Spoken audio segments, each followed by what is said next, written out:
without further ado, let's bring him on. Tony, good evening. G'day guys, how are you? Evening, Tony. Sajie, thanks for joining us tonight, mate. I must say you must have had a few long days in the last week. A few sleepless nights. I just wish I was in Melbourne at the time, but I wasn't. But we'll see. You see what you do in the groom. Sajie, it's very simple. I've seen a lot of stories, and we've got David Ivukovic later on from the Herald Sun in the Melbourne, and I've seen Les Murray stories, and etc. etc. I've monitored the Perth Glory situation quite closely in recent weeks, and you and I have had a number of discussions. But even prior to these events, the reality is this, that it wasn't about Burns and Edwards. It was far from Burns and Edwards. My information is that the mild-mannered Michael Thwaite and Danny Vukovic had enough, and they spoke up in the dressing room straight after the game last week. Is that your understanding? Yeah, look, we've had every single person that was in the dressing room interviewed by the CEO. The CEO wrote a report to the board. We acted on that report by the CEO. So you're correct. It was the two senior players that you mentioned. Other ones that spoke out were Steve McGarry.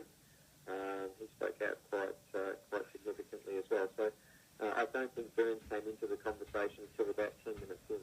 Well, I know for a fact that Jacob was dressed and ready to go. He wasn't happy, but he was ready to go. And his teammates called him back and barricaded the room and wanted a one-on-one with Edwards. Not just on that issue on the day, but an accumulation of a lot of issues. Another fact that it's pretty close to my knowledge, and you can confirm or deny it, Tony. Alistair Edwards put contracts in place for his own sons that had benchmarks based on amount of games. Is that correct?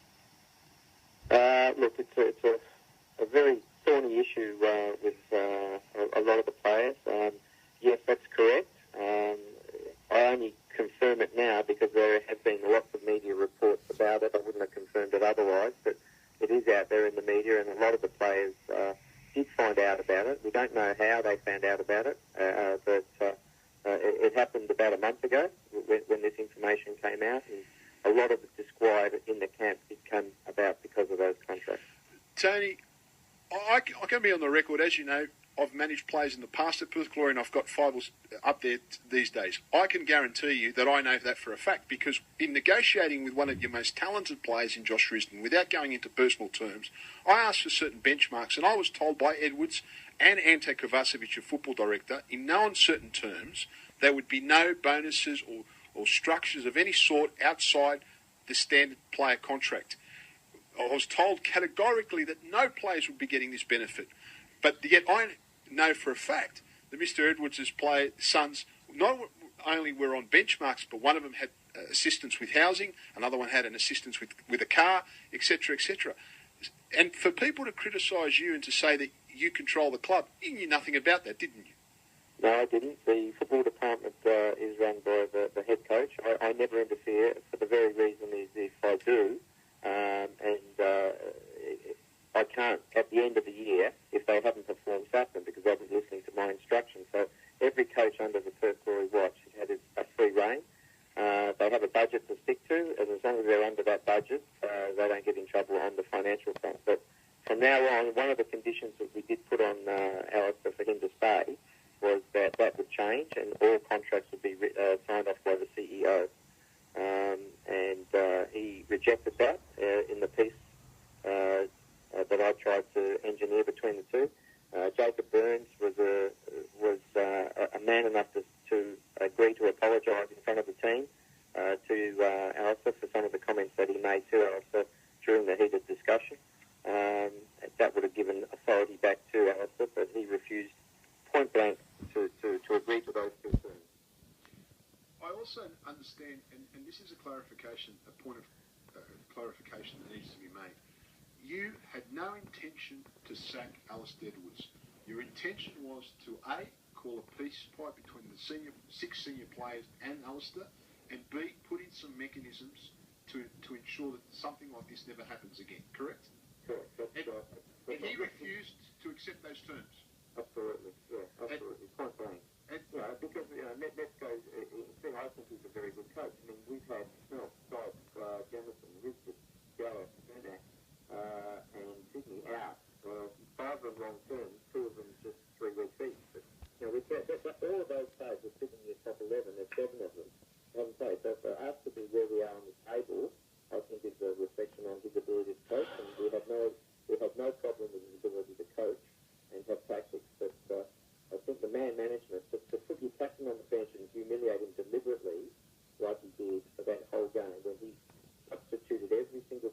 10 games previous was just a point.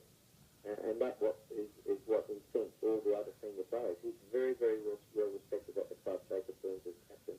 And to do that, I don't think any other coach in the league would have done that to make a point.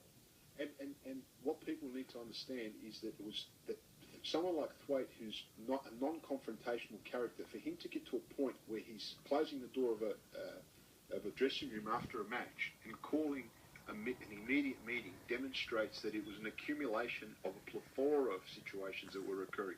Like I said, know firsthand some of the attacks, some of the bullying that was going on. I won't go into it. There was a lot of conduct issues outside the contracts issued to Ryan and Cameron.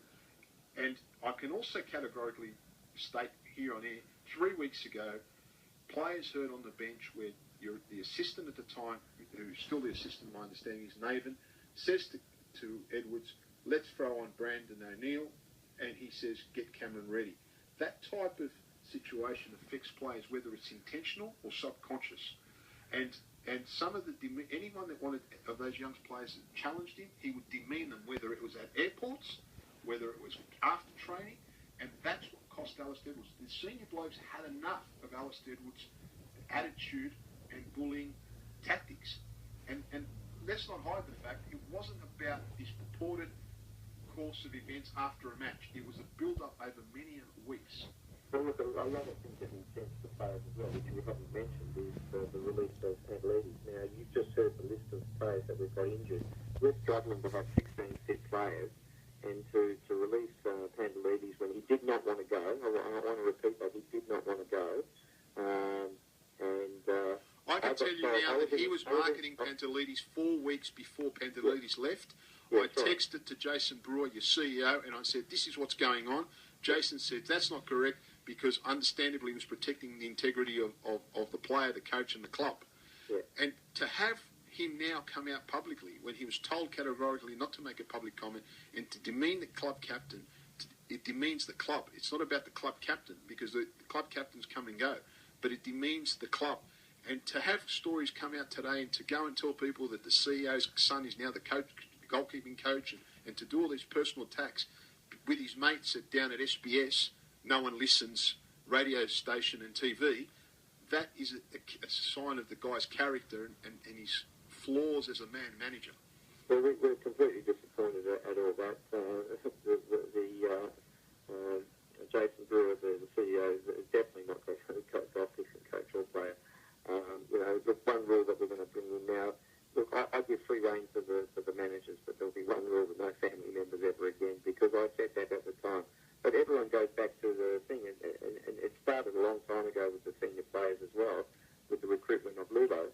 Now, we all know how good player Lubo is, but I just knew he wouldn't fit in, and I said at the time, I said, you sure? And he was very sure. 4 weeks later, and a lot of money later, he realised... Your money? Your money. My money. Correct. But, look, in this game, you live by the sword, you die by the sword, and, I think that's an apt description of what happened. Tony, it's Andy here, mate. Firstly, I want to congratulate you on how you've sort of taken the whole situation up to date. Mate, from an outsider looking in, I guess it's been a bit of a blessing in disguise to have someone like Kenny Lowe with his credentials in bringing up some of the junior players and his eye for the talent. Can you give us an idea, is Kenny the fully appointed manager or coach of the team? Yeah, look, fully appointed.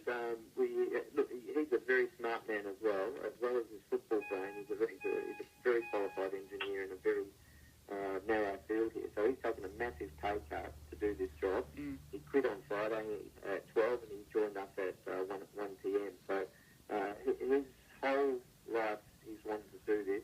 He's willing to take a big pay cut to it. We've only guaranteed him the job until the end of May, so he's got to earn it, because there's a lot of big names that we've had apply for the job already, even though we haven't advertised. But obviously people know we're going to be short a senior coach next year if we don't go with Kenny. But look, the reason we picked Kenny is, as you said, he knows 80% of our players.